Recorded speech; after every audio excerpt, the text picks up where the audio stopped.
گیا, فوراً اسے سہارا دے کے اٹھاتے, اسے پیار کرتے, ساتھ لے کے چلتے. وہ کہتا ہے وہ میں بھولا نہیں پاتا. بعد میں ہی کمیٹڈ سوئسائڈ, اس نے خودکشی کر لی. کیوں؟ بس ایک ہی بات دہراتا رہتا, حسین میرے پاس آئے, میں نے ساتھ نہیں دیا. He went and threw himself in Euphrates. اس نے اپنے why he lost his mind at the end. He wasn't in. کیا ہو گیا اس کا دماغ بالکل بس ایک ہی بات دہراتا, سوتا نہیں تھا, جاگتا. حسین میرے پاس خود آئے اور میں نے حسین کا ساتھ نہیں دیا. اس نے اپنے آپ کو فرات میں گرا دیا. میں جینا نہیں چاہتا. عزیزان گرامی, اب میں کیسے پیش کروں کہ میں نے بہت زیادہ موضوع کو پھیلا دیا. پوری دنیا کے اندر جو اثر ہے نا جناب زہیر قین, کیا کہہ رہے ہیں, میں واپس آؤں جو مکمل کر دوں مضمون کو. مجھ سے کہا تھا نوجوانوں نے کہ اگر ہو سکے مصاحب زیادہ پڑھیے گا, میں نے اتنا موضوع کو طویل کر دیا, میں مکمل کر رہا ہوں. حضرت زہیر قین بس ایک مرتبہ زیارت کی, شب عاشور مولا کو خود کہنا پڑا, زہیر قین اگر جانا چاہیں تو چلے جائیں. He only had converted 4 days before. 4 دن ہوئے ہیں کنورٹ ہوئے. تو ایسا نہ ہو کہ برڈن محسوس کریں, ابھی میں کنورٹ ہوا ساتھ ہی شہادت. مولا نے کہا if you want to leave you can leave. اب چراغ بھی گل کر دیا گیا, خاموش ہے. تو جناب زہیر قین نے سوال کیا, تاریخ میں سب علماء سے آپ نے شب عاشور سنا ہوگا, اے حسین کل کیا ہونے والا؟ تو مولا نے فرمایا, زہیر کل بازو کٹ کٹ کے گریں گے, گردنیں کاٹ دی جائیں گی, لاشیں پامال کر دیے جائیں گی. تو جناب زہیر قین نے بس ایک مسکرا کے سوال کیا, اے حسین ابن علی کتنی مرتبہ ہوگا یہ سب کچھ ہمارے ساتھ, کتنی مرتبہ ہوگا؟ How many times will this all happen to me? آپ نے فرمایا 1 مرتبہ.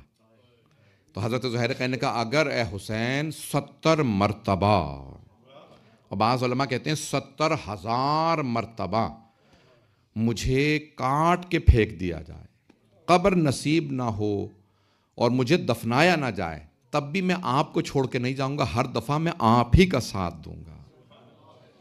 پھر مولا حسین نے فرمایا, پروردگارا جیسے میرے اہل بیت ہیں ویسے کسی کے نہیں, جیسے میرے اصحاب ہیں ویسے کسی کے نہیں, جیسے میرے انصار ہیں ویسے کسی کے نہیں, جیسے میرے بھائی, جیسے میرے پروردگارا کہ یہ کوئی جاننے کے لیے تیار نہیں ہے. آئیں عزیزان گرامی, آخری جملہ پڑھ دوں. شب عاشور کیا فرمایا آپ نے؟ جو جانا چاہتا ہے چلا جائے, کوئی نہیں گیا. اور عصر عاشور کیا کہا؟ حل من ناصر ینصرنا, جو آنا چاہتا ہے وہ آ جائے, اور کوئی نہیں آیا. آیا تضاد ہے? Is there a contradiction between the two sentences? No. Because when he said anyone who wants to leave, leave, he said it amongst his lovers. And when he said come if you want to, he said it amongst his enemies. Contradiction نہیں ہے. مولا نے جب کہا تھا نا جو جانا چاہے چلا جائے, وہ اپنوں میں کہا تھا, کوئی نہیں گیا. اور پھر دشمنوں میں کہا جو آنا چاہتا ہے آ جائے, کوئی نہیں آیا. مولا سمجھانا یہ چاہ رہے تھے, میرے جو ہیں ان میں کوئی برا نہیں, اور میرے دشمنوں میں کوئی اچھا نہیں. میرے والے سب علیہ السلام ہیں, میرے دشمن سب لعنت اللہ علیہ ہیں. اب میرے جملے پہنچے عزیزان گرامی, یہ میں نے ساری تمہید باندھ دی تاکہ یہ سمجھا سکوں. اب عزیزان گرامی, علماء کہتے ہیں کہ روایات میں ایک جملہ آیا جس پہ میں تمام کرنا چاہتا ہوں, اسی پہ بس میں مسائل پڑھوں گا.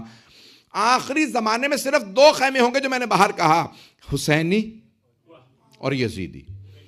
عزیزان گرامی, تیسرا خیمہ نہیں ہوگا. آخری زمانے میں صرف 2 خیمے. پوری دنیا کے لوگ یا حسینی ہوں گے یا یزیدی, حتیٰ کافر بھی یا حسینی ہوں گے. آپ کہیں گے کافر کیسے ہو سکتا ہے حسینی؟ وہ انتظار میں ہوں گے کہ آج کا حسین آئے اور ہم اعلان کریں ہم حسینی ہیں. اور کئی کلمہ گو ہوں گے لیکن یزیدی ہوں گے. عزیزان گرامی, میں نے تمام کیا, آپ نے کتنا اہتمام کیا. میں آج بھی دیکھ رہا ہوں چہرے دور دور سے آئے ہیں. لیکن عزیزان گرامی, آپ سب کو یقین ہے کہ ہمیں قیدی نہیں بنایا جائے گا, ہمیں نیزے نہیں مارے جائیں گے. کربلا میں آنے والوں کو یقین تھا ہمارے سر قلم کر دیے جائیں گے. میں آج بہت سے مصائب کے جملے سوچ کے آیا ہوں. لیکن میں وہی جملے دہراؤں گا اس سے پہلے کہ میں مولا حسین کی مظلومیت کو بیان کروں۔ میں اکثر سوچا کرتا ہوں کہ مولا جب آپ تشریف لے جا رہے تھے تو بھائیوں اور بیٹوں کا لے جانا سمجھ میں آتا ہے، لیکن بہنوں اور بیٹیوں کا ساتھ لے جانا بڑا مشکل تھا سمجھنا۔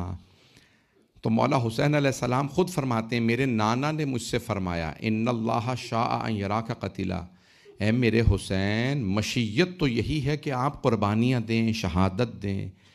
تو مولا نے رو کے بس ایک سوال کیا، نانا میری بہنوں کے لیے کیا حکم ہے؟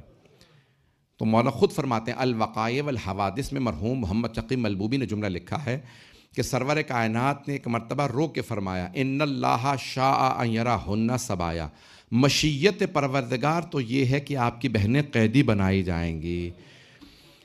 پروردگارہ یہ کیوں بیویاں قیدی بنائی جائیں گی؟ کیونکہ اللہ جانتا ہے حسین کی قربانی نہیں بچے گی جب تک یہ بیویاں خطبے نہ دیں،